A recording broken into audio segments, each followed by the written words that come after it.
Kevin, ikaw lang naman ang buhay ko eh. Kailan mo ba ako susunduin?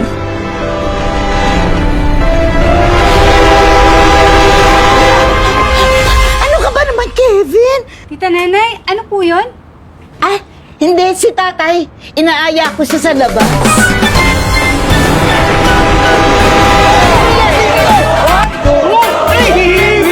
Alam mo, mga bata pa lang kasi yan, ganyan na talaga sila.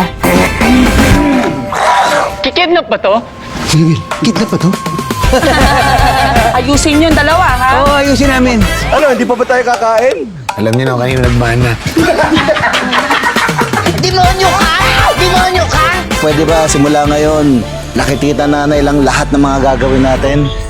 Kevin, just the two of us.